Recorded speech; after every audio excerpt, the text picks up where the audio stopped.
Welcome to the Old Goalies Podcast, brought to you by White Glove Goalkeeping.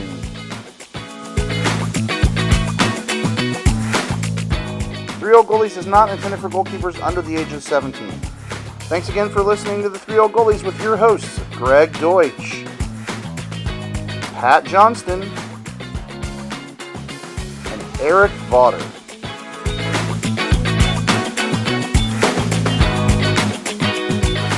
Today's guest is Chris Ducar from UNC Chapel Hill. Well, good evening, ladies and gentlemen, and welcome to season 5 we've been doing now? On 5? Yeah. Season 5, episode 3 of the Three Old Goalies. And just, like we have to tell you every time we get on, a couple of things about Three Old Goalies. One is it's sort of a grown-up podcast. We do sometimes cuss, and so take that into account. And that's because most of the time that's because we're old. And the other thing is these are our opinions. You can't have them. All right, they're our opinions, and they're opinions only. So please don't get bent out of shape about that. If something offends you, we apologize. And without further ado, we have an exemplary guest tonight. And in the world of goalkeeping, and I'll bring up this point later on, but in the world of goalkeeping, this gentleman is absolute tops. And I'm going to turn it over to one of the Three Old Goalies, Pat Johnston, right now to introduce Chris and tell us a little bit about the barnstorming events that are going on this summer, where Pat is getting a bunch of goalkeeper coaches together at different venues to spread the gospel. So without further ado, Pat, tell us about White Glove Goalkeeping. Well, thanks, EV. Appreciate it. And then, of course, Chris, thanks for joining us. It's nice to get some, well, I'm saying this just to be nice, but Carolina Blue on the show. But all kidding aside, it's just banter. So, guys, Chris has a long and storied career. He's nearly a contemporary of mine. I think, Chris, we ascertained that you're 4 years behind me with Father Time. And so EV, Greg, Chris got to play in what was the AP, or what was the Pacific League called? We were the APSL. You are correct, Pat. APSL, which yeah. And then it merged and all became the APSL. So Chris saw some time in that league, and we'll get into some stories there, I'm sure. But of course, Chris's prominence and rise to fame has been with the Carolina Tar Heels and the women's program, which, as everyone knows, is a dynasty. And I'm sure, Greg, you'll get into that with him. A little, yeah. Okay. I had the good fortune of meeting Chris about 5 months ago through a mutual friend, Chris Mumford. And we had sat down, and it was like I was actually brought into his home. Fantastic cook, by the way. This guy, he's a grill master. You're very kind. He's going to represent North Carolina in the next Pit Masters competition. But it just, Chris, it was like, how music oozes out of Jack White or Taylor Swift or those people. Goalkeeping just oozes out of Chris Ducar. When you sit down with them, it was just like story after story, all over the place in a good way. And I was like, this guy's a natural guest for us. So we're gonna see bear the fruition of that here very soon.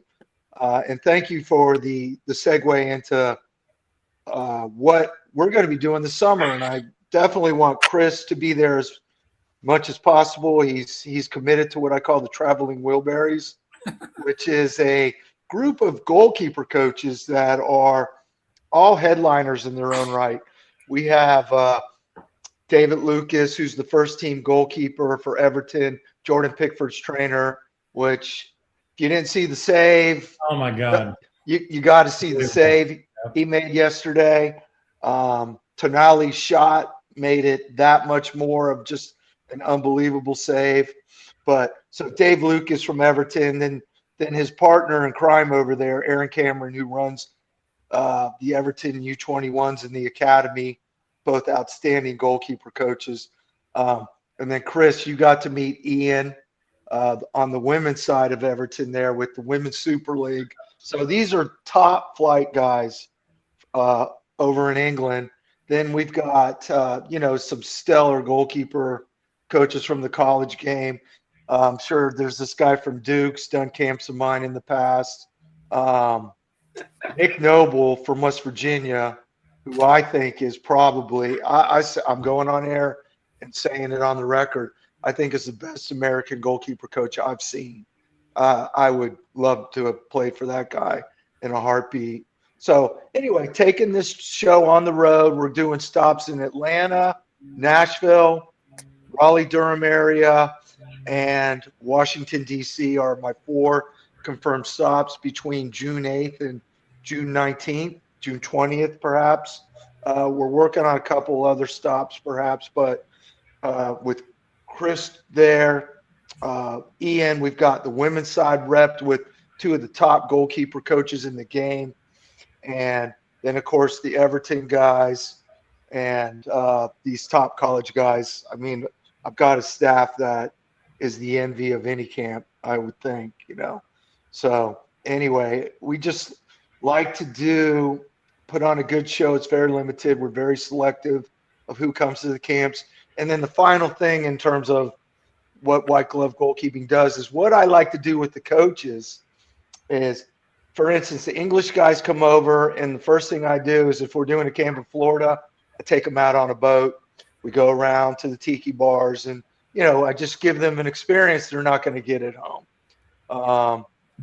I can't wait to get them to Colorado because my buddy with his rock-eating Jeep that climbs peaks and, has a shooting range on his ranch.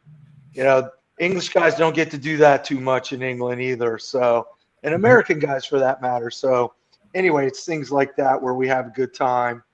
And if you are in one of those towns or you're nearby, be on the lookout at keepitoutofthenet to see when we're coming to your town. So anyway, thanks for giving me that opportunity. Chris, the more the merrier when you get there, as much as you can. Hey, if I can get in there, you've sold me. Okay. I might even pay to be there. That's it. That's what I'm working on now. But all kidding aside, man, you're definitely a Wilbury in your own right. Although I'm trying to think which one you would be, because I'm definitely Tom Petty. There's no ifs, ands, or buts. I got the Florida slow. And so Marlon Tony insists that he's Bob Dylan. By the way, Tony's there as well. This guy's been on our show before, as some of you might know. Luke says he's got to be George Harrison. And Aaron, unfortunately for him, he said, look, I'll be Roy Orbison if I have to be. Unfortunately? He was like, I would rather be somebody else. Come on now. Yeah. Come on now. All right. Well, I'll tell you right up front, I'm not a big self-promoter, so I'll just be one of the session guys that you never That's hear fine. about. Nicky Hopkins on keyboards or something, right? Yeah. So that's it. And don't forget Jeff Lynne, right? Little ELO action as well. But anyway, enough of the indulgences of the White Glove Tour, which is known as the Summer of Glove Tour every year. So there you go. So I'm going to hand it over to the Maven. It's called the Maven because he knows all. And Chris, be ready for some hand grenades to be thrown at you because this guy's he's a tough interrogator. He put my boy through the ringer a few weeks back. So hey, I was doing my homework. I got your back in case something comes at you that's just beyond the pale. So, all right, Greg, all yours. All right. Well, Chris, thank you again. We had you on the program a few years ago when Evie and I were going through a list of people we wanted. So this is very, very rewarding from a personal level. some things we're going to find out tonight, EV. We have some firsts, which is always good, as you and I have done the show. And I'm not talking about, a 4-time All-American or 3-time All-American, any of that stuff, which is always good. So first, he has a nickname, I think you guys know, a.k.a. Big Bird. Tell us how you got that name, Chris, and we're going to go into some different things of you, but to share how that name came about, please. All right, so that's a great one. So I was playing for the Blackhawks in 1991. I was living in Santa Cruz, and my mentor from St. Louis, David Bursick, when I was doing his camps, I asked him, what other camps could I work? And he immediately said, hey, I've been working these camps by this guy named Tony DeChico out of Connecticut, and you should definitely go work with this guy. So he wrote, back in the day, he wrote a handwritten note to Tony.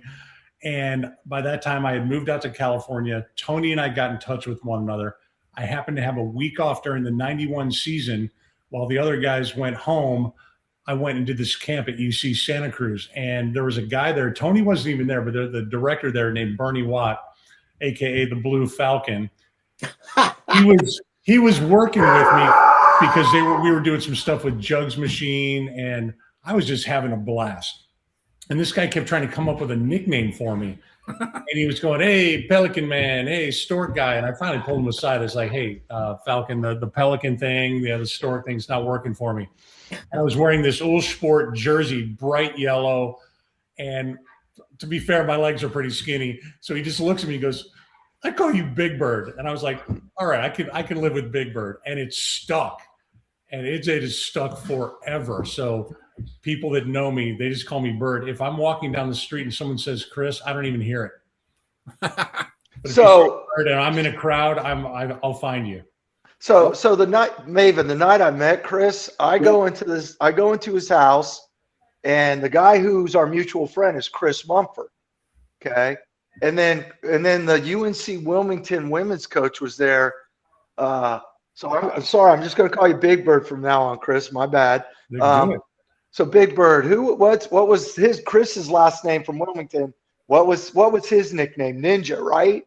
Or no, that's Mumford. That's Mumford's nickname. He's the Ninja, which is hilarious because he's Chinese, and of course Ninja's Japanese.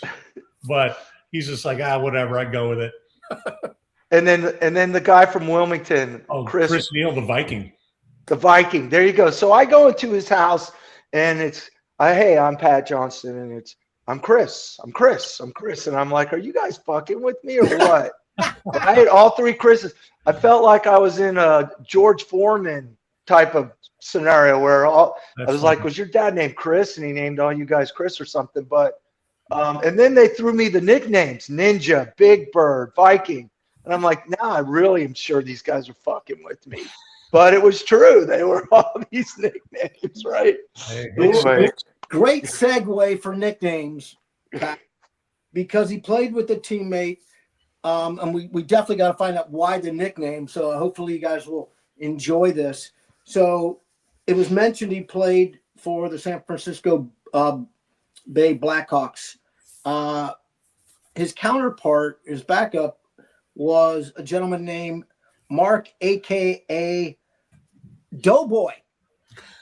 All right. Doherty.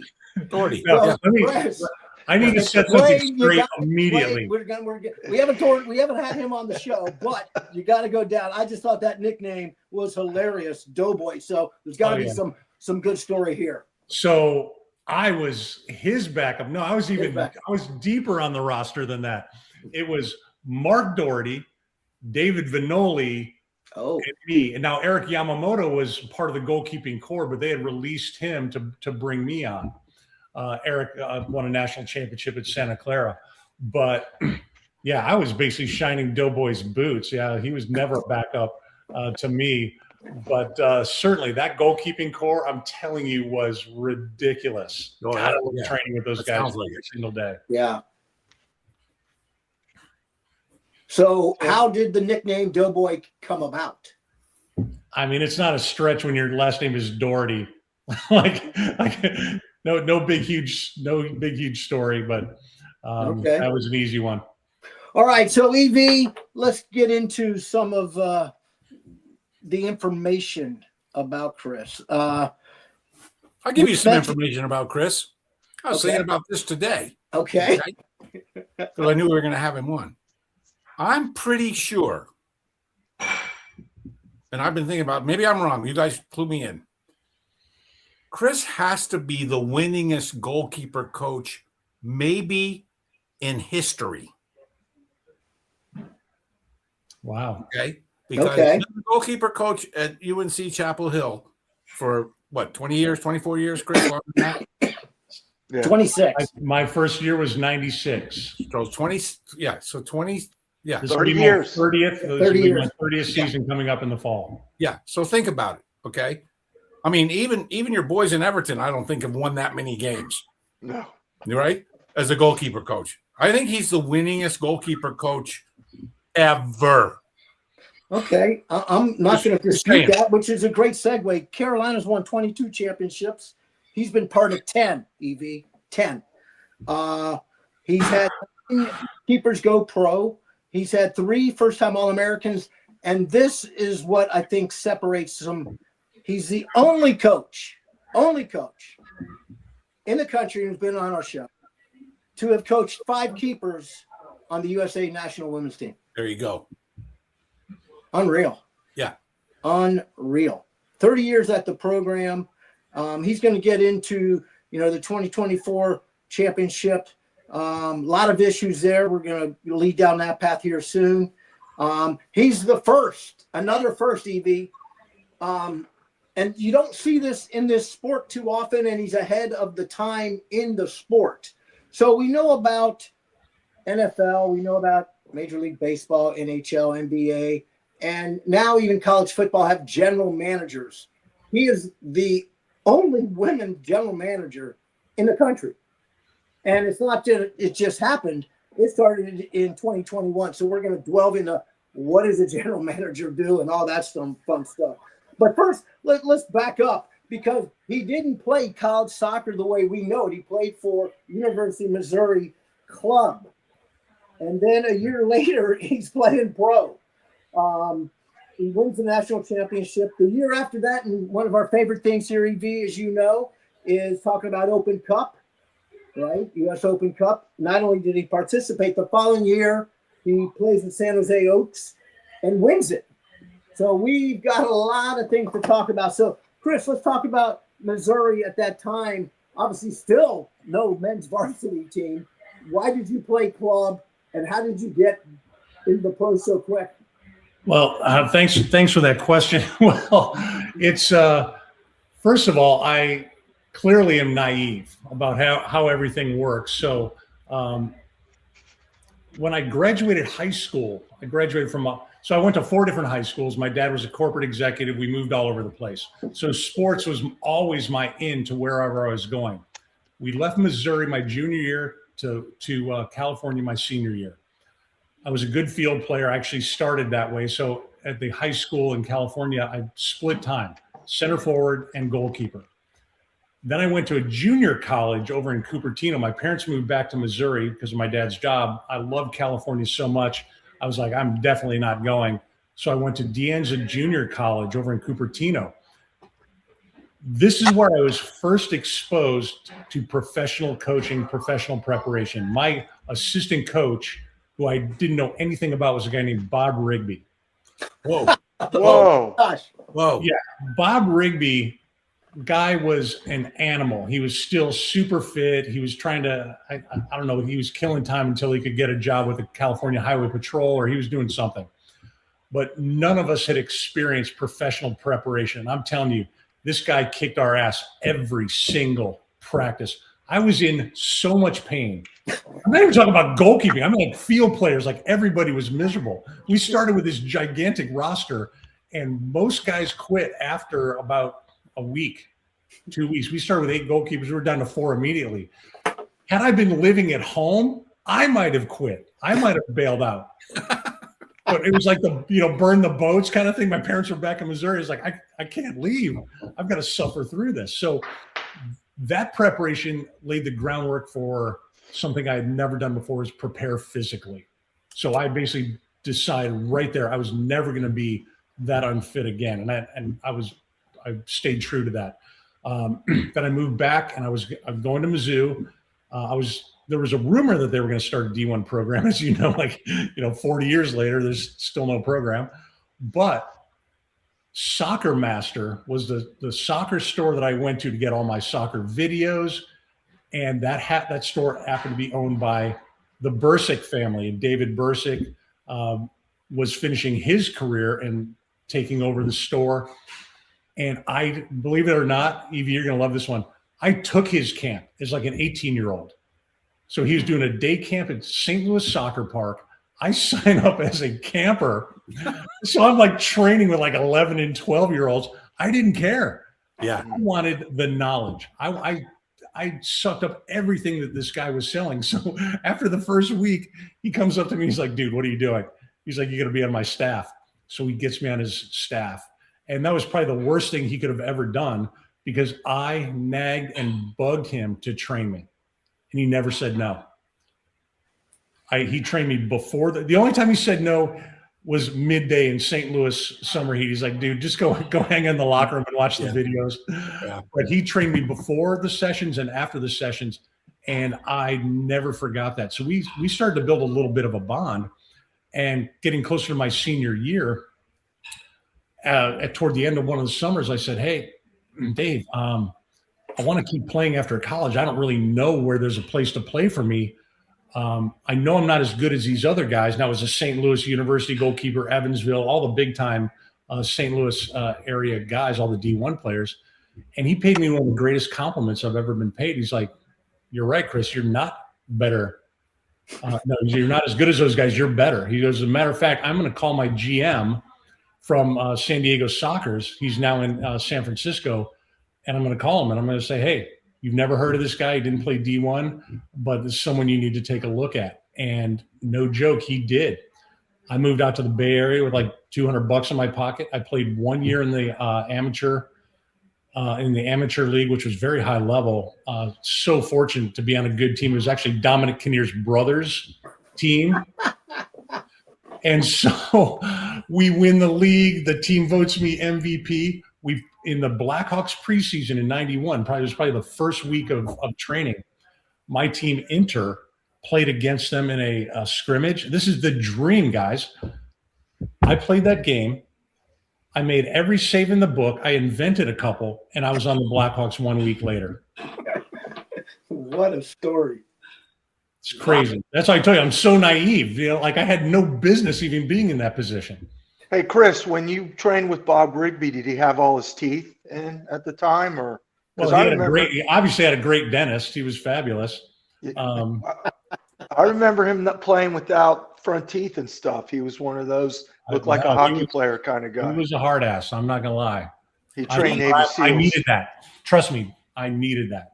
Well, Bo, and I'm sure you had it too, but he was the first. Him and Kyle Rote were the first guys on the cover of Sports Illustrated. Yeah. Which he played. He was with the Adams, and I think Rote was with the Dallas Tornado. It was on the cover of Sports Illustrated, which came every week.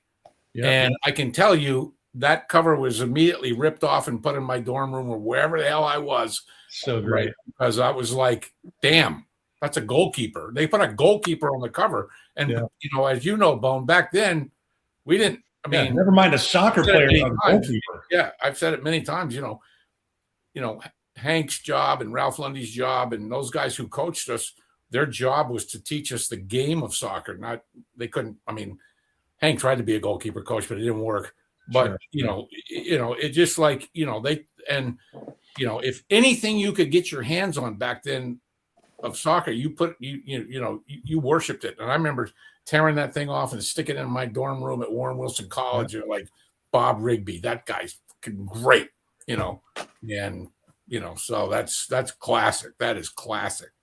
Yeah, that is. I mean, that picture of him in the green jersey, EV jumping for a ball, obviously, I remember as well.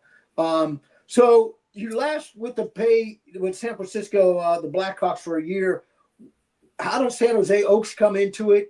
And share us that season, because you actually win the U.S. Open Cup Championship, which this program is a big supporter of that. And we just want to hear some stories and what your feeling is on how it is right now. Okay, well, so I had that one glorious season with the Blackhawks. I took a little bit of a detour. I went back to Kansas City to chase a girl, which was obviously boys. That's the dumbest thing you can ever do in your whole life. And I actually had I had a trial with the Kansas City Attack, because I was there driving a forklift trying to get my way back to California. I saw their preseason game. And I was like, what am I doing driving a forklift? I showed up at their training field, or their training ground in like Shawnee Mission. And the head coach was Keith Tozer at the time. So I show up with all my kit, and he walks through the door, and I was like, hey man, I'm Chris Ducar. I played, for the Blackhawks. And he just looks at me and goes, you got your gear? I was like, right in the bag. He's like, go get dressed. So I go into the locker room, and I saw a bunch of guys that I recognized, like Peter Hatrup and a couple of the guys that had come out to try out with the Blackhawks. And I jumped out there. And growing up in St. Louis, all I did was play indoor soccer. I mean, that was, we played in like 3 leagues at one time. So I hadn't played in a long time, but it all kind of came back to me. So, gosh, that was super fun. He invited me back the next day, and there was another goalkeeper there, Warren Westcoat, who had played for, I think, Albany. And Warren and I, in my opinion, were the best goalkeepers of the goalkeepers out there. And coach pulled me aside, and he's like, hey, sorry, man, if I knew you were here 2 weeks ago, you'd have a contract. But, I reached out to Warren. I was like, coach, no problem. I'm just getting back to California. I'm going to erase what just happened. He's like, no, I got your number. If any injuries happen, well, it didn't. Warren had a great career with Kansas City. And I went back, but that actually hurt me, because I was not physically and technically prepared to get back on the Blackhawks, and I was rightfully not retained. And so the San Jose Oaks were owned by Andy Hewitt from the Britannia Arms, and they picked me up immediately. They were great. Eric Yamamoto was a starting goalkeeper. We had a bunch of the guys from the Santa Clara National Championship team. And that Bay Area had a tremendous amateur league. Now, a lot of guys that had played pro, they get to go back on amateur forms one time. So I'm playing with guys that played in the NASL, APSL, certainly the other teams up there, the Greek Americans, El Farolito. I mean, this was a legit training ground for that day, that era, because there were no other leagues that were going on. So Eric and I got on great. We trained really hard. Our head coach, a guy named Chris Dangerfield, who played in the NASL. By the way, if you haven't seen George Best's documentary, I didn't know Chris was on there. So they're going through, and all of a sudden, my coach's head pops up. I was laughing my ass off. But he was an absolute class act. I learned a ton from him. And then so I played for the Oaks for, 3 or 4 years before I moved out here, and never got the pro call up. I tried to hang around for MLS, but for how naive I am at that point, I was like, in 96, you're going to have 10 teams. Half of the positions are going to go to foreigners for goalkeeping. And I didn't have a resume. So I got my teaching credential from San Jose State, met my future ex-wife by moving back to North Carolina, Tracy Noonan, and she was finishing up her career at North Carolina. So that's how I got to UNC. And I did it again, didn't I? I chased a woman. I went out to Carolina. This time it worked for me. So I don't know, man. Who knows what happens in the game of love? An interesting thing that he mentioned, guys. So Chris, last week we had a nice lady on, Carrie Taylor, and she was talking about her time. And one of the things she had to do was work with, was it UPS guys, right? UPS. Yeah. And she was a lumper. Okay. And I was a lumper back in my day. And here's Chris talking about driving a forklift. And it just shows you, think about with soccer, what these guys have now and how we would just give our left arm to be, they're spoiled for choice, literally. USL, 2 leagues, no less, there's plenty of places to play for these guys now. Unbelievable. Yeah, compared to when I had nowhere to play. I went overseas. You're driving a forklift, playing for an amateur team. That turned out to be a wonderful experience. It was just a different time, obviously. I know that's Captain Obvious, but it's just really part of forming our love of the game. Yeah, Chris, share the U.S. Open. Obviously back then it's different than now, but share us that journey and what was it like to win it? God, it really seems like a blur. We were playing in our league. We were playing in the U.S. Open Cup. We had a good team. I just didn't have a sense of what was out there nationally. And I'd really have to go back and look at the teams we played, but we just kept winning. We had a group of guys that were really fun to play with. And we trained, honestly, like 3 nights a week. But there were a number of us that trained 5-6 nights a week. Yeah, I mean, that was my deal. I couldn't not train. So great buddy of mine, Gary Ireland, he lived in San Francisco. I lived in Santa Cruz. We'd meet in Palo Alto and we would train and, go have a coffee or whatever. And then I'd head back and he'd head back. We're still great friends to this day. So we're fighting our way through. But one of the memories, the greatest memories, is winning it in Indianapolis. And we won, and a friend of mine, Johnny Hughes, scores a goal, and he wasn't really the goal scorer on our team. And we held him off. Yamo had an unbelievable game. So we win 1-0. And since this is a EV, you've already laid the groundwork for like earmuffs and all this stuff. So we go out after in Indy, and the team generally goes out we start at dinner, and then guys branch off. And you know what I'm going to do? I'm not going to say this guy's name, but I wake up the next morning and they're like, "Did you hear about this guy?" And I was like, "What happened?" Well, he went out. He never changed. We all went back and showered. He just went out in his kit, his boots. He didn't even change. So next thing you know, it's like 4 a.m, 5 a.m. We've got a flight back. This guy, I would love to say his name, but I can't do it. He decides, and he's been deep into it all night long. There's this war memorial in the center of Indianapolis, and it's a big fountain. He goes in the fountain buck naked except for his copas. He's running around like. And then as the rumor has it, he just walked down the street, got to the hotel, sat in a chair in the lobby, and the people are like, "Sir, you can't hang out here naked. You have to go back to your room." And he's like, "Oh, okay." And then we got on the flight and went home. So, I mean, for me, that guy's a legend. So, what I'm talking about if you were there, my Oaks friends. So, why do you decide to get into coaching? I mean, 1995, you end up at a school no one would believe now, but back then, it was sort of a powerhouse. I remember Greensboro College. Doug Hamilton was, that had that program rocking and rolling. UNCG at that time, I think, Eddie was there and they were rolling on the men's side. And we'll get into that here shortly. But how do you decide you want to get into coaching, and why Greensboro College at that time? These are such good questions and a great trip down memory lane. But once again, like my naivete knows no bounds. So I just I was one step above homeless the whole time. Every story that's going on, I'm like literally about to be on the street. But I just make enough money to make it happen. I'm doing camps and clinics. I'll do whatever.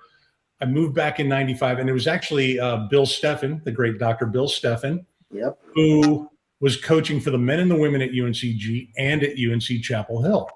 So when I was coming in town, he's like, "Hey, let me connect you with all these people. Maybe you can do what I was doing," because back then there was no full-time job. They'd pay you a couple grand for the season. And so that's how he was making it happen. The G with the men and the women, and same with UNC. Well, he was still with UNC in 95. So he introduced me to Jack Poland for the women. Jack was like, "Good enough for me if it's good enough for Bill." Mike Parker was the head coach for the G. And not interested. So I was like, all right. So then I reached out to Steve Allison over at Greensboro College. I think he paid me $100 or $200. I went over there every once in a while, trained the boys and the girls. I didn't care. I just did whatever. And this is what we all did back in the day. I was, with Eddie Radwanski bringing up his name. By the way, I'm going to apologize right now. I am going to name drop like nobody's business if you haven't already figured that out. And it's about name dropping, but honoring the people who supported me in my career and my life. They're all my friends, but Eddie Radwanski was a youth coach, and he's been very successful. And he's like, Big Bird, you remember when you used to have your own quick goal that you would take to the church softball outfield? And I was like, yeah, I remember that. I had a goal that I could travel with and train kids wherever. I mean, if there was a patch of grass, I slapped that goal up there. Heck, I didn't even need grass. When we get into like what I do with goalkeeping, I'm an absolute minimalist. I don't need blow up dolls and hoops and, all this other, smoke machines that I'm seeing all over Instagram and whatnot. So now here I am, and I'm just coaching and trying to stay one step above homelessness. And then when Billy took the Oregon job after his season in 95 and Tracy graduated, Anson knew who I was because, through Tracy, and I had played a bunch of pickup with him, and I was still very fit, very sharp. And I think I impressed him as a goalkeeper. And then he hired me part-time. So I was part-time in 96 and 97. And then he created a full-time job for me in 98. I grew on him like a fungus. He hasn't been able to kill me off. And that's the only reason I'm the winningest, as Evie says, the winningest goalkeeper coach. Thanks, Anson. Very true. So you're an assistant coach at UNCG, like you say, for 3 years. And then you go to one of my all-time trivia questions. Who's the nickname for Santa Cruz? We all know the Banana Slugs. Fighting Banana Slugs. How do you end up there on that journey? Oh, my God. Well, the Banana Slugs was 1991. Or 1991. I moved out there. Yes. I was doing a camp, and the theme is I did this camp. I had no idea how I was going to earn money the next week. The guy that I was working for said, hey, go work for this gentleman, Hillel Ram, over in Santa Cruz. I meet him. He hires me for his camps. And you'll love this, because I was, as a player, because of Rigby, because of Bursick, my training preparation was pretty ferocious. And that was my mentality. And I went into a day camp and I started coaching all these little kids like they were going to be little pros. Oh my God.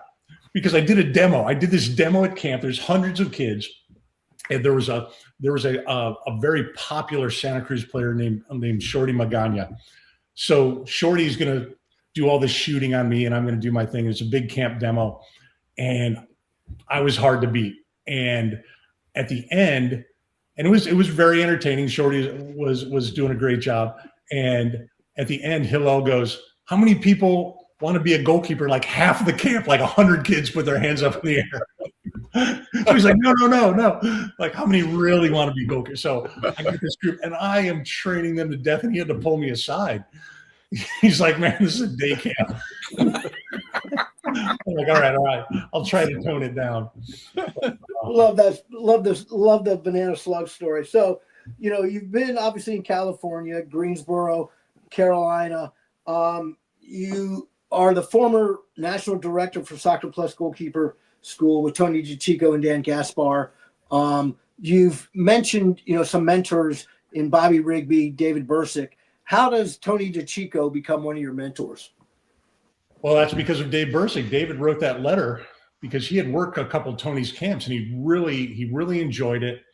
And he even confided in me. He's like, hey, that stuff that we did this week, I stole that from Tony. So I thought that was kind of funny. And then Tony hired me for that one camp in Santa Cruz. And then the next year when I wasn't playing professionally, I had a lot of time on my hands. So in the summer, I was able to work some more camps. So I went to a bunch of camps where Tony was, and we just hit it off. We hit it off really well. So 93, 92, 93.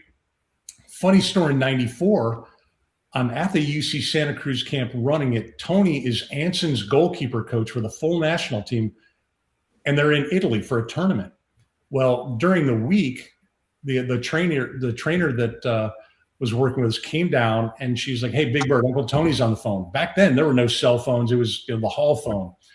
So I'm like, "Am I in trouble? Why is Tony on the phone? I know he's in Italy." So I pick it up. I'm like, "Hey, Uncle Tony, what's happening?" He's like, "Big Bird, you're going to have to run my camps for me. I've just been named national team coach." And I'm like, "What?" He's like, "Yeah, I know. It's crazy. Anson landed here. He resigned. And now I'm the national team coach." I was like, "No way." So I was like, of all people, because he had very quality people on staff, he picked me. He trusted his camp to me. And then after that, that's when, he was spread really thin. And so by 95, I'm in Carolina. I'm actually working full-time for him, working part-time for Carolina, UNCG, putting it all together.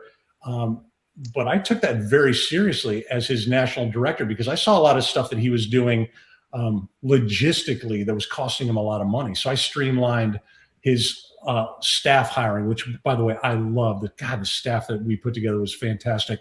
But also, camp merchandise, travel. I took control of all that stuff. I saved him a fortune.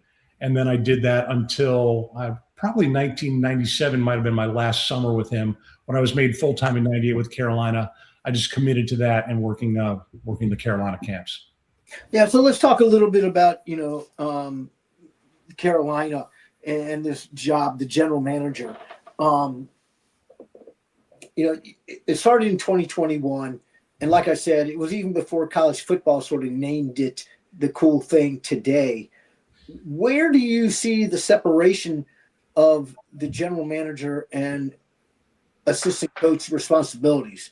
So I want you to go into some of the responsibilities that you're doing. I mean, we know you're doing some of the recruiting, fundraising, NIL, but then you're not maybe doing so much of the practice. So where's the mixture of all this for you? All right. So that's a really great question. And to kind of simplify it, the gentleman that Anson intended to replace him was a guy named Damon Nahas. So Damon comes in, we're all a coaching staff. Bill Palladino retires. But I think Damon wanted to bring his buddy in. Damon brought his buddy in, and Anson basically created this general manager job. And my task was to increase attendance, stay on top of all this NIL stuff, but at the cost of me not being on the coaching staff. So I did it. And what we did was pretty spectacular. I was really fortunate. Typical me, who do I get to hang out with? A guy named Jim Stieg. Jim Stieg lives in our area. He was the main marketing man for this San Diego. He was Pete Rozell's right-hand man in the NFL. A lot of what we see in the NFL is attributed back to Jim Stieg's vision. Well, he retired here, and he got in touch with Anson and wanted to be a part of the program. So I had the great fortune to sit down with him every single day and pick his brain on, how do we market this brand? Because honestly, our university wasn't doing a great job. We were just part of a piece of a puzzle. And to be fair, football is king. We need to support football, basketball. But then we've got, in total 28 varsity sports. And certainly on the Olympic sports side, you don't have a lot of resources to put out toward them, but we're winning. We have a product. People love us. So, this may not sound like much, but we went from 200 season tickets to 650 season tickets. And, what that did, increased overall average attendance. We went from 2,200 to 3,200, and every boat was floated by that because we did great on the merchandise. We did great on the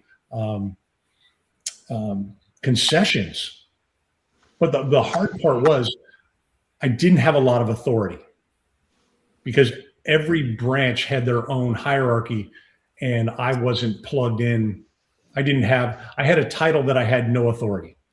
Now, I used my relationships with all these people to do the best that I could, and we did great. But when I got brought back on staff in 94, after the other goalkeeper left, I pretty much abdicated those responsibilities and just went back into the coaching staff. And honestly, everything has suffered because of it, because there wasn't one dedicated person going after it.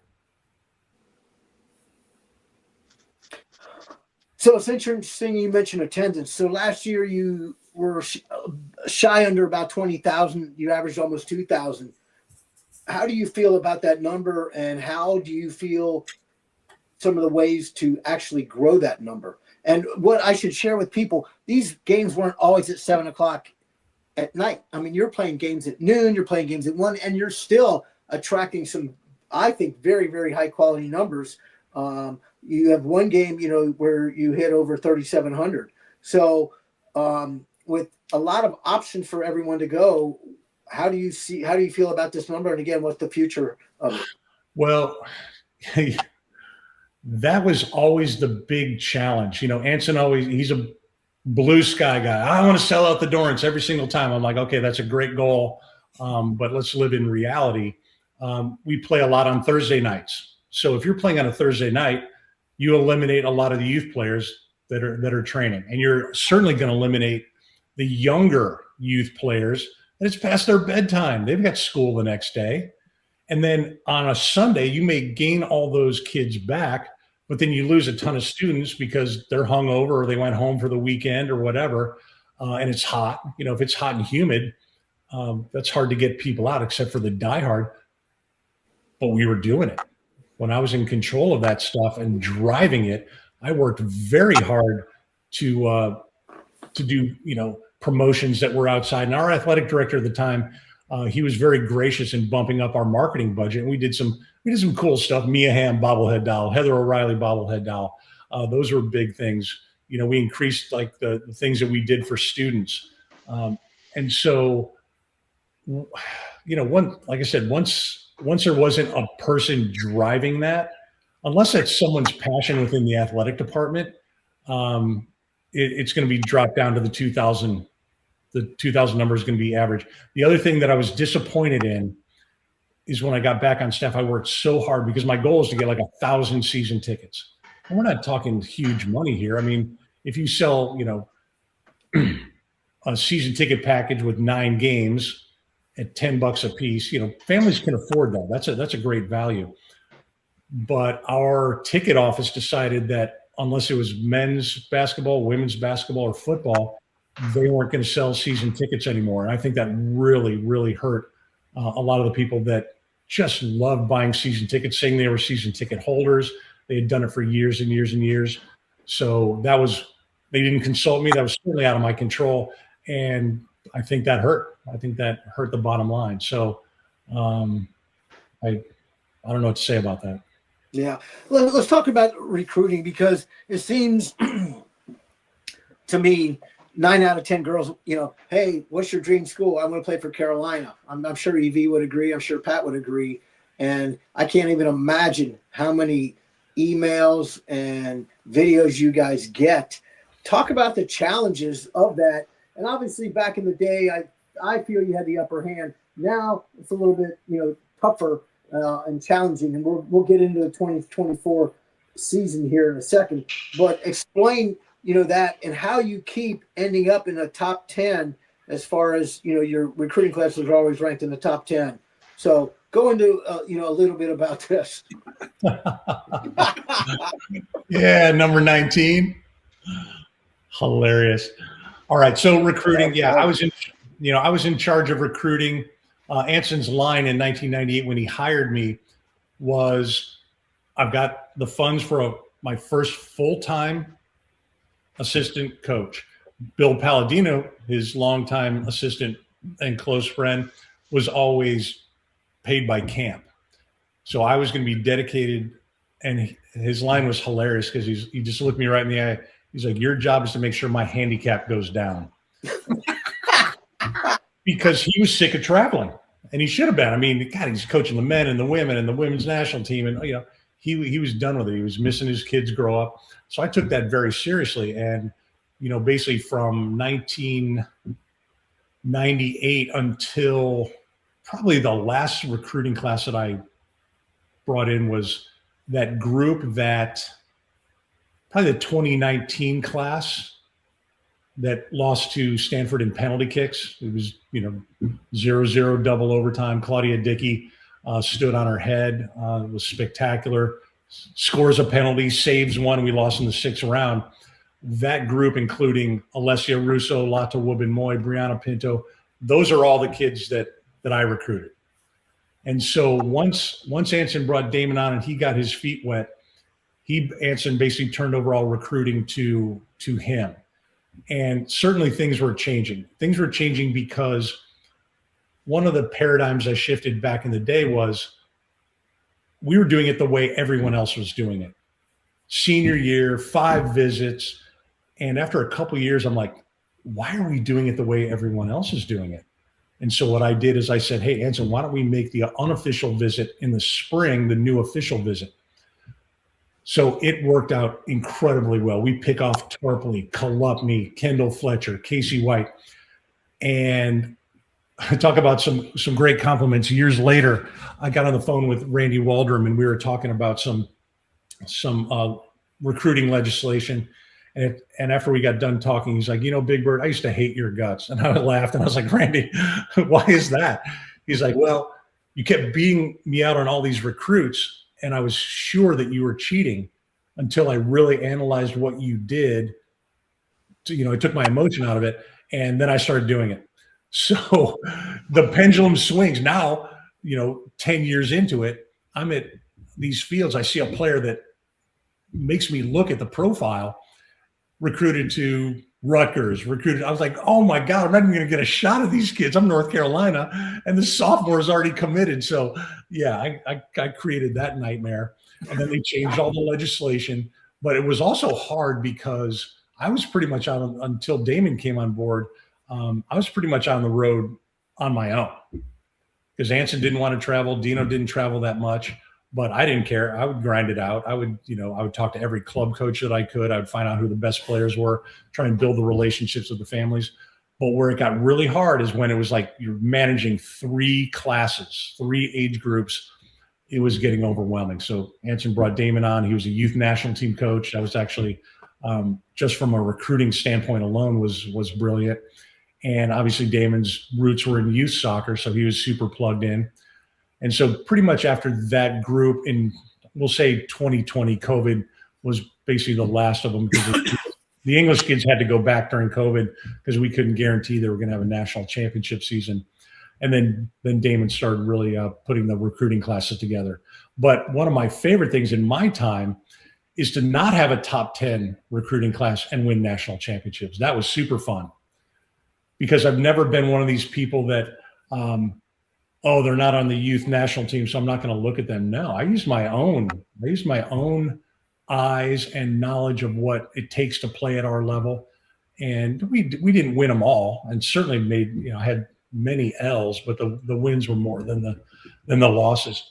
But Damon's done an unbelievable job in the recruiting classes because right now we don't just recruit against ACC opponents and all the big timers. We're recruiting against the pro teams. That's where we're getting hammered the most. So we get a kid to commit to us. They go from high school to pro, or they come in for 1 season, go pro. And we are proud of them. And we don't put a roadblock at all in between that. It's just now that's a lot of work. You got to stay on top of all of this, and you never know how long they're going to last. I mean, Linda Olmark went this year. She's a fabulous player. Olivia Thomas went late. So you don't even know when these kids are going to sign a pro contract. So that's the big challenge right now. And I'll be darned if this team right now, they're going to be fun to watch.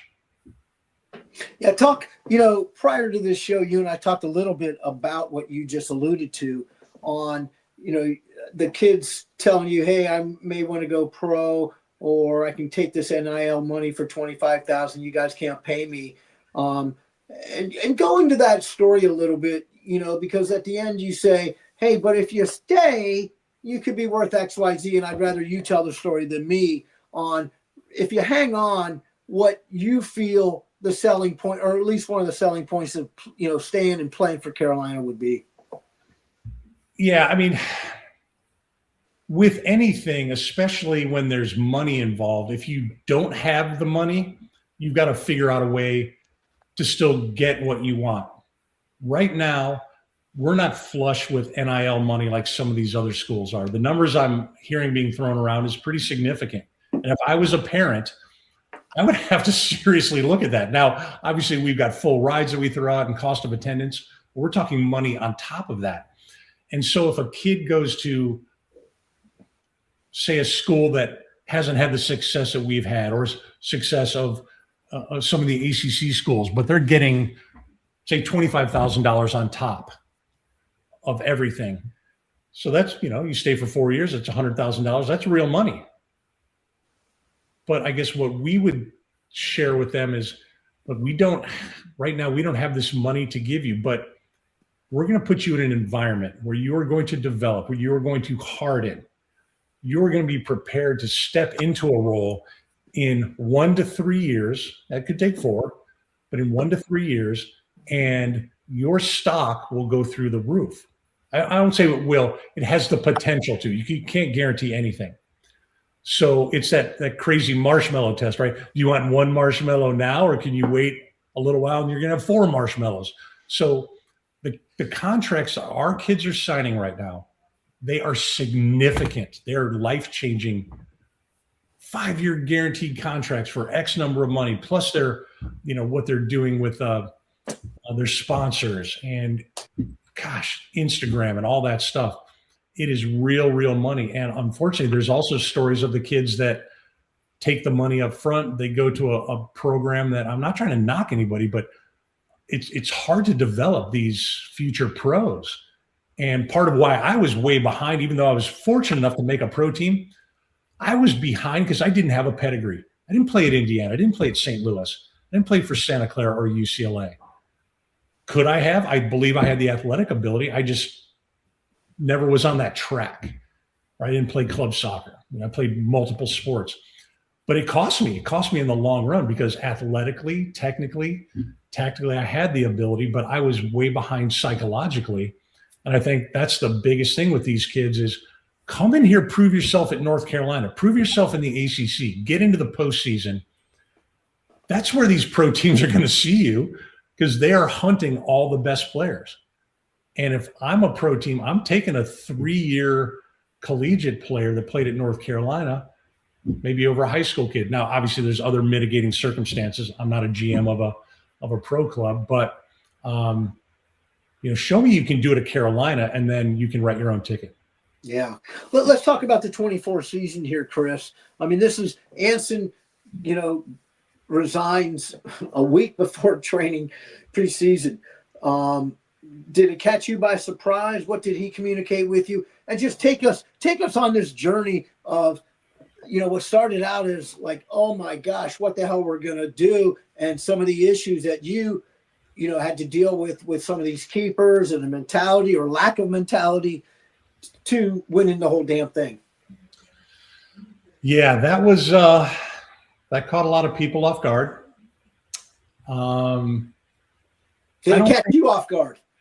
Did it catch me off guard? I mean, no. I already told you the story of 1994. So that was kind of a blueprint. And I knew he was coming toward the end. I didn't know exactly how it was going to happen. But when I was thinking about how it could end, that was certainly in the realm of possibilities.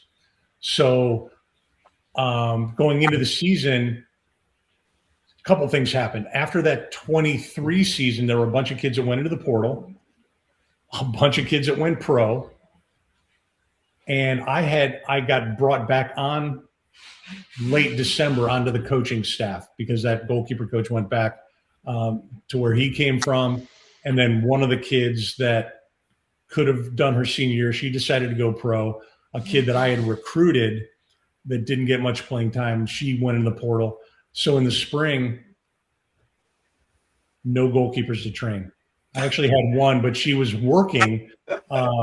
She needed to have a job.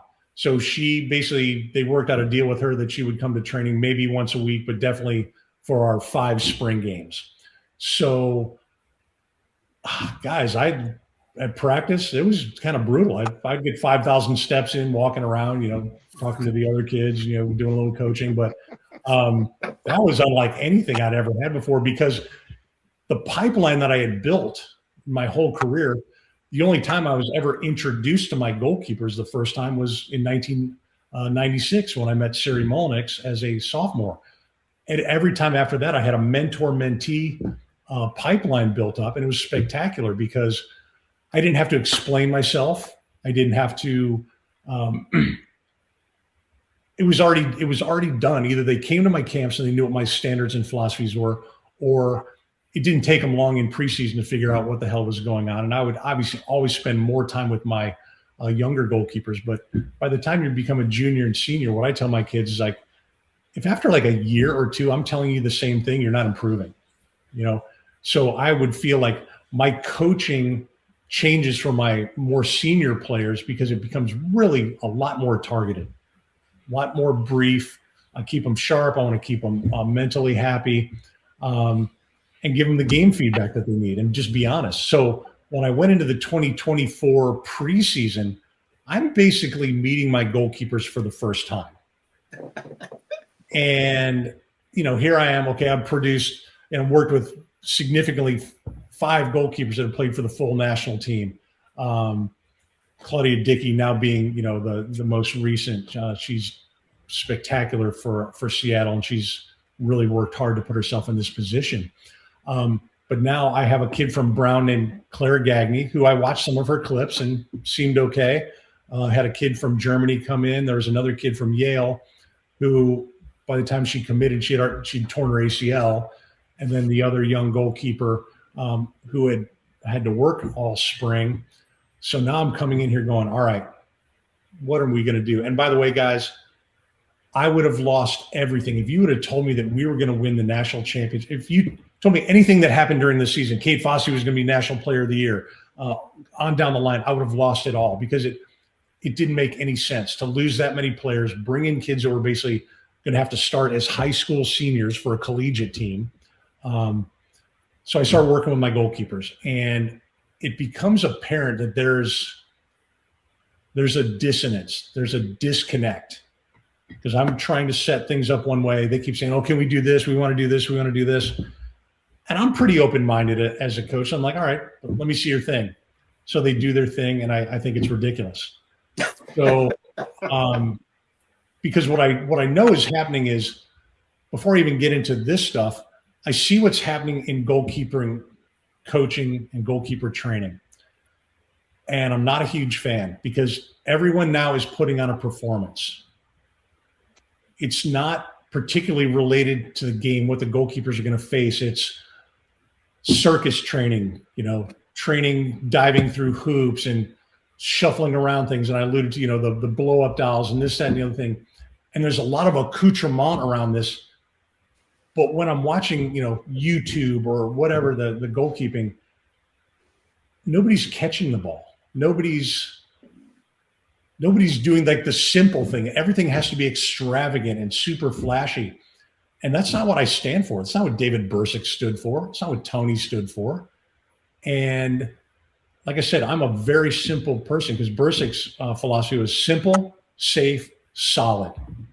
And, I ran into him at the Mac Herman Awards when Kate won the Herman after the 24 season, and he was a guest at my table. And he and I were talking about the state of goalkeeping, and he was talking about the guy that prepared him, a Brazilian national team player. He's like, that guy wouldn't let me do anything until I caught the ball. We did nothing until I could catch the ball properly. And honestly, that's kind of who I am, because I don't have to impress anybody. I'm not here to impress you. I'm not here to impress your friend. I'm not here to impress the coach. My job is to prepare you for what I know is coming. And what's coming is a shot. So I'm going to put you in the correct position with the correct balance, and you're going to catch and hold on a higher percentage basis than any other goalkeeper out there. Okay, you're working on block saves and K saves and all this. Great. But what I'm watching from you is your starting position is poor. Your starting shape is poor. Your decision-making is poor. You could have gotten to that ball first. You could have killed the attack. And for the 3 people that have watched my goalkeeping video that's out there, it's called attacking goalkeeping. And attacking goalkeeping is not kamikaze goalkeeping. It's basically a nod to David Bursick. That was his philosophy. Attack the ball in the air, attack the ball on the ground. Basically attack the ball before it attacks you. But there's a thought to it, and it all goes back to starting position, starting shape, decision-making. So I'm trying to institute this, excuse me, to these young goalkeepers that I didn't recruit them. I had no trust built up. It was kind of eye-opening for me because I was trying to be patient, and they were fighting a lot of the stuff that I was doing. And I think it was on day 2. And guys, back in our day, we could all kick. We could smoke the ball. We could hit it with every single surface. Well, in 2012, I had my hip replaced. And one of my philosophies also is I don't kick a lot with my goalkeepers. I want my goalkeepers kicking. Now, if your goalkeeper sucks with her feet or his feet, that's going to be a painful goalkeeping session. But over time, it's going to pay you off and it's going to pay them off. But because these kids were so technically unsound, I put my boots on. And I knew the price I was going to pay, but I paid it. And so I went and I said, here's the game. And this is a game that I came up with in 1996. It's called perfection training. You have to earn your next rep. And what I really did is, you guys are going to have fun with this one. I did this to eliminate a goalkeeper. I came up with it because I'm a nice guy. Bill Steffen was a nice guy. And, if you've got 4 goalkeepers, you give them all the same amount of reps. Well, this kid was like the worst combination that you could ever hope for. They were terrible who thought they were awesome. That's the worst combination, because no matter how much they sucked, they still thought that they were the bomb. Their parents were telling them they were the bomb. So I reflected on a session that I had with the Blackhawks, and it was all the goalkeepers that we talked about. Doherty, Vanoli, Yamamoto, myself. Our goalkeeper coach, David Gold, he's just floating in some garden variety weak-ass crosses. We're sauntering out there, catching them. Our distribution back to him is crap. And finally he gets pissed. And he's like, hey, if you don't throw the ball back to me where I'm standing or within 1 step, I'm going to let it go. You have to sprint after it, put it back at my feet, and you're going to miss your turn in line. Well, what do you think happened to our distribution? It finally became professional because he held us to a standard. So I didn't think anything of it at the time until I started coaching in Carolina. So this kid was driving me nuts. So I was like, all right, I'm going to do this thing that we did with crosses. So every ball that I put in, if you didn't, and I started with crosses because she was terrible at these. You had to do everything right. You had to have an early enough keeper call. You had to catch it. If it was above head height, you had to catch it with a jump. If it wasn't above head height, you had to catch it in front of the near post. You couldn't double catch it. So what that did is if Siri Molnix is in there, she can get 5, 6, 7 in a row. And to be fair, the more she stayed in, the pickier I got. And so I'd never want them to feel like it was really good enough. And so Siri would be in for this. The next kid would be in for 4 or 5. The next kid would be in for 2 or 3. And then the kid that sucked, one and done. And I was like, oh my God, I'm a genius. So then I started doing it with handling. You drop it, you bobble it, you double catch it, any flaw, back of the line. And so what I did, because I did want them to have a sense of accomplishment, I set it at 5, and I would just, every ball that I would hit, I would just turn up the heat. So if you caught number 5, I turned it up to 11. You earn that. So there was this pride. And even if they didn't get the 5th one, they felt that it was right there. So this has been really successful for me and my goalkeepers. So the 2024 goalkeepers, I bring them in and I'm hitting them as hard as I can, which isn't honestly that hard anymore. So I'm hitting half volleys. I'm hitting it from the ground, but they're not clean. They're not sharp, and they're 1 and done, 2 and done. And I finally brought them in, and I wasn't a jerk about it, but I looked them in the eye and I said, not good enough, not even close to good enough for what I know is coming, because we don't know what our defense is going to be like. We don't know where our goals are going to come from, but we are not giving up soft goals. We can get scored on, and please understand the difference. If someone hits a banger on you or they get 1v1 and they slide it past you, my heart rate doesn't change. We can live with that. but the stuff that I'm seeing our opponents' goalkeepers give up over their heads into the goal, punching and slapping catchable crosses, I was like, absolutely not. So everything that I do, guys, has a technical standard, but then it also has to be competitive. I just don't believe in mindless repetitions. You have to compete. And my German goalkeeper, to her credit, she would come up to me and like, keep giving me feedback. I can handle it. You know, you're not going to be too hard on me. And I was like, Hannah, how many times can I tell you, put your fingerprints on the ball, keep your thumb an inch and a half apart, keep the ball off your palms. She was struggling with basic catching. And I'm using, the quick goal med ball with her. I'm doing all this stuff. But because she came from Germany, where I guess they don't believe in catching the ball at any level, they're punching, slapping, everything. It took her like a year to catch the ball properly. So I said, Hannah, I can tell you the same stuff over and over and over. But the reason I play this competitive game, that's your feedback.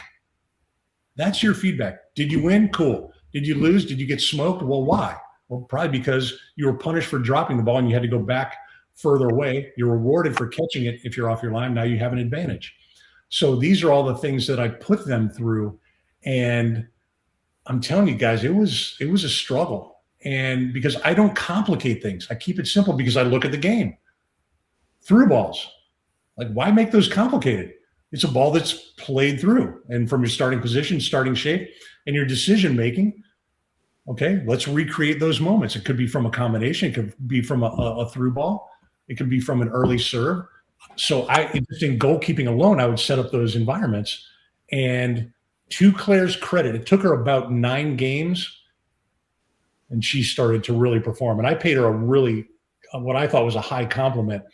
I said, Claire, when you're catching the ball now, you make it look small.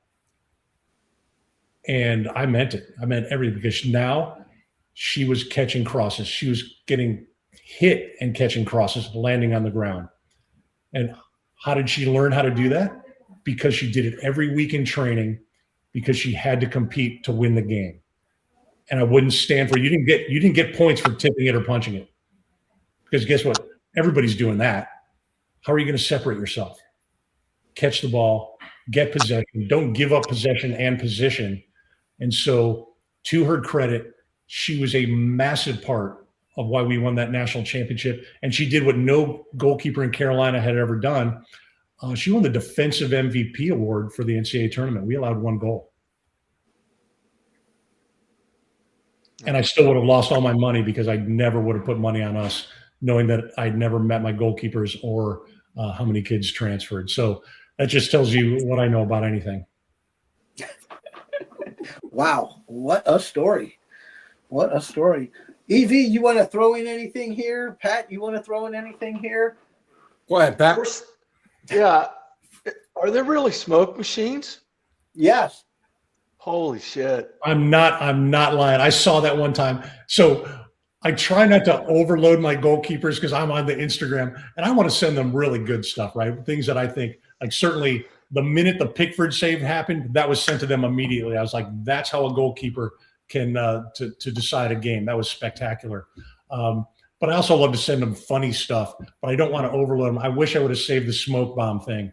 The coach was literally with the smoke bomb running in front of his goalkeepers, and they're doing this whole thing. And Mark Doherty, dear friend of mine, he's worked my camps. We're just great friends to this day. We talk all the time. And I love what he's calling these, what I call them performance artists, the aficionados. He calls them El Gatos. And he's so sick of these guys that are just running these ridiculous training sessions. And honestly, guys, I don't care what you do in your training session, but please tell me it translates to the game positively. And so if someone comes out and says, oh, your session didn't look that exciting or didn't look that much fun, I go, well, did you watch my goalkeeper play? So anyone can go on YouTube, go to my YouTube channel, which, has like 3 followers, and you can see Lindsay the Jedi Harris. You can see Sam Leshnick. You can see Claudia Dickey. You can see all these kids that have played for me and see what they're doing in the game. They have one common denominator, the standard that I've set for them, the standards and the principles, and I do not deviate from them. And so that's what I think good goalkeeper coaching is effect. not whether you're going to entertain someone on social media. No. You cracked me. I'm still laughing. Smoke machine. So, EV, where were you in the mid '90s? No, I mean, I agree 100% with what Chris has said. You know, we used to, my last few years of coaching, we used to play, it's a very similar game, but we had youth keepers, so we had like 15 or 16 every session. So I divide them into teams of 3. We'd have 2 goals, and the kids would serve the ball, and sometimes, you know, it sucked, but they got to get better. Yeah. And it was a game we called Get Out, you know, and I was the commissioner. And if as Chris said, if somebody bobbled a ball or something, get out, you know, and you know, there'd be, and the thing with doing a similar thing, but with the team of 3, it was like extended goalie wars, right?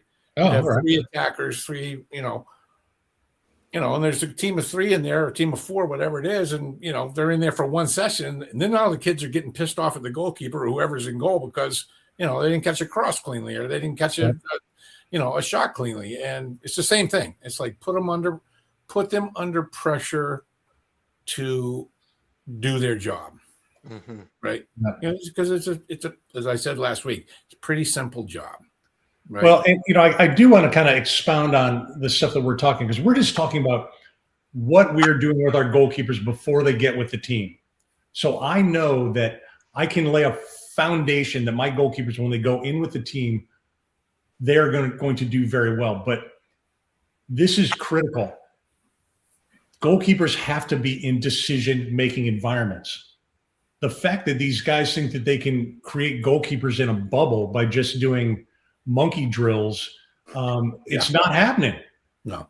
Because I don't want to train my goalkeepers for an hour before practice. I want to, if they're at a certain level and I'm happy with where they are. And by the way, I've got a spectacular goalkeeping core right now. Oh my God, they're doing everything right. They're like little pros, and that's a big compliment coming from me, because I don't really compliment anyone unless you do something. All 4 of them, I brought them in the other day. I told them how proud I was, because they went through a whole warm up where they were hitting balls that had venom. They just weren't marshmallows. And I brought them all in. I said, hey, how many flaws were there in that amount of reps? Say it was 50 or 60 when all 4 got done.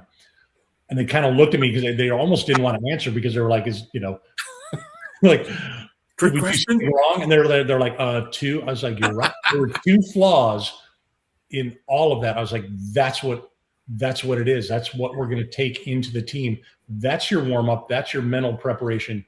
And now these kids are catching and holding shots and crosses they've never won before. A kid, I've got this great video. Thank goodness we have Speedio.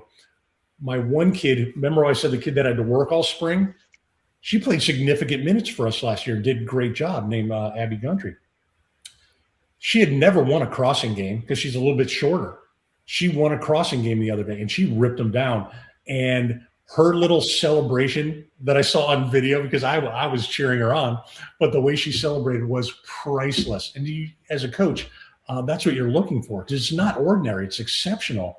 And then they have to get in with the team. They have to build rapport with their defenders. They have to be in, real unpredictable environments. That's where their real decision-making is going to come through. So for any young goalkeeper coaches watching this, it's not just the stuff that we do in our sessions. We can have an effect, but we got to get them in the goal, doing it in game-like scenarios as fast as possible. Yeah. And I think too, when you have a session like that, and at the end of the session, when you're talking to them and you're complimenting them, and then the last thing I always say is, great, you've shown me you can do it. Now, when we come out tomorrow, this is where we start from. Absolutely. Because you've come up, you've climbed one rung of the ladder here, right? I do something like, I say something similar, like, oh, I've seen it once. If I see it once, I can see it multiple times. Yeah, Chris, go in. What is the Big Bird Challenge, or was that it that you described? What is the official name of this? All right. So this is great. So this really all goes back to kind kind of soccer camps, because Evie will say, and this is part of where I think people get confused between like goalkeeper coaching and the training or whatnot. Back in the day when Soccer Plus, that was like a week-long event. Every set, like the first session, 3 hours, second session, 2.5 hours, evening session, 2 hours. Honestly, a lot of us, we're just making stuff up to do. Furious training, jumping over things, whatever. Now, it does look entertaining, I'm not going to lie. And, it is fun at a certain level. But when I'm given like a certain amount of time with my goalkeepers on it, it's very precious. I don't screw around with these grab-ass drills or any BS. I'm getting right to the heart of what's going to help them succeed and my team win. So the Big Bird Challenge is basically, I just stole that from Franz Hope. Franz Hope put out a video in the early 90s, and he called it Goalkeeper Murder. And I saw this game, and I was like, that is awesome. I've got to do that. So I did. So the way I do it is basically it's a goalkeeper 1v1. The goals are 18 yards apart. One, rock, paper, scissors to see who starts. So I get the ball. I'm going against Evie. Now Evie's an arm's length away from me. I put the ball down. And when I take my hand off the ball, it's live. So Evie can attack it if he wants to. But this game is all about patience versus aggression. I talked to you about attacking goalkeeping, but there's also kamikaze goalkeeping. Kamikaze goalkeeping has no thought to it. It's just go at ball, regardless of what the striker's doing, the distance from the ball, whatever. So this is a patience versus aggression game. It's hidden fitness as well. We play to 3. So I take my hand off the ball. I start to shake and bake against EV. He's moving. He's staying on his feet. I take a shot. He blocks it. He dives on the second save. Now he's the attacker. I'm the goalkeeper. So he doesn't have to wait for me to get in position. He can put it down and shoot immediately. But I've got to kill myself to get goal side. And we go until there's a goal. Now, if you, for those watching, you can go to that YouTube channel, and I believe I've got a few examples of the Big Bird Challenge up there. And so I do it 1v1, I do it 2v2, and then I introduce pressure cover, and now you get a lot of blocking. So, okay, if you want to do block saves, well, it better be worth it, because in this game, you got people shooting back at you if it comes off your body. So I will instruct them and say, hey, you could have attacked that with your hands, or that made sense to blocking because they were clearly getting there first. I also do it 3v3. That's more of a camp thing. And then how I really ramp it up a notch with my goalkeepers is I initiate it. We'll say play to 10. I'll initiate it with a cross. So if you've got 4 goalkeepers in there, 2v2, whoever rips down the cross gets a point. They put it down. Now they try to attack. And that is an absolute riot. And I do love the crossing with other goalkeepers being able to go for it, because if you can dominate that game and you go into a game with players that can't use their hands, it's like they're not even there. It's like a form of overtraining, and I've had a lot of success with that. Sounds fun. I think that's fun, because for me, it's not fun to just shuffle around things and jump over things, because you can't quantify it. Well, you can sort of quantify it, but you can quantify winning and losing. Yeah. And that's what gets people on their edge, because you can do ladder shuffles. You can do those, methodically, morosely. You don't know. But if you're in Big Bird Challenge, you're working on real agility, because this is unpredictable. You have to react to the other person's movement. And that adds up over time. That's going to get you much, much better. All right. Okay. Thank you. So we can find those videos of Chris in action. All right. Our producer on top of it. All right, EV, Pat, any final thoughts here as we wrap it up? Chris, thank you so much. Stories were fantastic. Hey, my pleasure. This has been super fun. Honestly, guys, and for the experienced coaches out there, this is the stuff that I love. I love getting together with other people who have been in it. I don't really want to go watch a session anymore. I don't know if that's going to open up my world of goalkeeping, but I'm really more into the psychology of the game. And because, we deal with goalkeepers that are a pain in our ass, but they're excellent. How do we manage those people? So I really appreciate you letting me tell my story, and I can't wait to watch more of the people that you put on here. Man, it was great to have you, Chris. It was. Thanks, well, ladies and gentlemen, you've just had an hour and 25 minutes and 50 seconds now that you spent with the winningest goalkeeper coach in the history of all mankind. And where did you find this guy? Right here on 3 Old Goalies. So keep that in mind. Chris, it's been an absolute pleasure seeing you again. It's been an absolute pleasure having you on the show. We'd love to have you again down the road. I'd love to. Yeah, it's been great. And, you know, you had me at Bob Rigby. Yeah. You guys should have been taking a drink every time I drop someone's name. that was great. That is great. So thanks again, Ryan. Thanks for leading us. And again, folks, we'll be back. But Chris, thanks very much for your time. We appreciate it. My pleasure. Thanks, Chris. Thanks, Big Chris. bird. All right, guys. See you later. Stay out of trouble.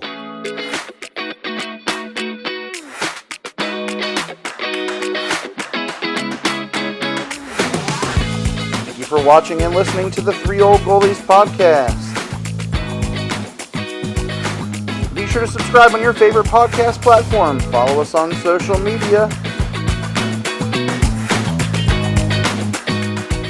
And if you can, give us a 5-star review.